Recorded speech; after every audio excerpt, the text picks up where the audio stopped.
महाराष्ट्रामध्ये महिलांच्यावर अत्याचार 1 नंबर महाराष्ट्र। असं कसं होऊ शकतं? जो दिल्लीत भेटतो तो म्हणतो अरे तुम्हारे महाराष्ट्र में क्या हो रहा है, अंदर से क्या हो रहा है, अरे नहीं वो मंत्री को ताश खेल रहे हैं। हाँ खेल रहा था। तुम्ही विचार करा, गंमत बघा भाऊ, हे खूप इंटरेस्टिंग आहे फॅक्च्युअली, की जो माणूस गेमिंग, त्याला गेमिंग म्हणतात ना, ते कशावर खेळत होते? हे खेळत नव्हते, मोबाईलवर गेमिंग खेळत होते। ते गेमिंग खेळत असताना ते गेमिंगमध्ये एकटा पकडले गेले। आता त्याला आम्ही जबाबदार नाही, भाऊंना माझ्यापेक्षा जास्त अनुभव आहे।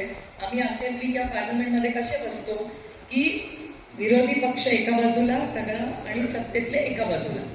आता मागच्यानीच व्हिडिओ काढलाय, याचा अर्थ व्हिडिओ तुमच्याच विचाराच्या माणसाने काढलाय, तर आम्ही तर काय काढलं नाही समोरून, बरोबर आहे? अँगल तर बघा ना। आता मी जर इथे पत्ते खेळत बसले असते तर त्या मागच्यानेच काढलं ना, तुम्ही तर नाही काढलं। ते तर आमच्यावर डाफरतात। आता त्या बिचाऱ्या आमच्या रोहितलाच नोटीस पाठवली आहे अब्रू नुकसानीचा। अरे अब्रू आम्ही नाही काढली, मागे बसणाऱ्यांनी काढली, आमचा काय संबंध? आम्ही फक्त ट्विटरवर टाकलं, बरोबर आहे की? आणि गंमत अशी झाली आहे की आतला बदल झाला। मामांना शेती खातं गेलं, त्यांना खेळ क्रीडा खातं मिळालं। तर बघा, तो कॅमेरा पाहिला माझ्या भाषा, तुम्ही माझ्या आधीच तुम्ही माझा मुद्दा मांडताय। आता खेळ करताना आम्ही केंद्रामध्ये एक नवीन कायदा पास केला की जे गेमिंग आहेत ना, सगळे जे खेळताना असले सगळे, जो जुगार चालतो, खेळ चालतात, ज्याच्यावर पैसे लावले जातात, हे सगळे खेळ आता या देशात बॅन केलेले आणि प्रत्येक राज्याने हे बॅन केले। पुढची गोष्ट ऐकल्यावर तुम्ही टाळ्या नाही वाजवणार।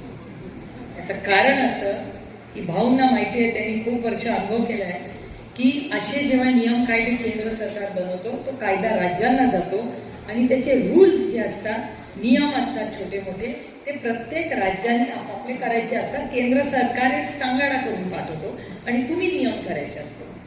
आता महाराष्ट्रात ते आलं। आता महाराष्ट्रात क्रीडा मंत्री कोण? आता त्याचा बॅनिंगचा नियम कोण करणार? मला आश्चर्य असं वाटलं, मी उद्या पत्र लिहिणार आहे माननीय मुख्यमंत्र्यांना, की ज्या मंत्र्याला तुम्हाला बदलावं लागलं कारण का तो कामावर बसलेला असताना पत्ते खेळत होता मोबाईलवर, त्याला बंदी केंद्र सरकारने आणली आहे। त्याच बंदीवर नियम कायदे बनवायला तोच मंत्री तुम्ही बसवला, याचा केसा झाला।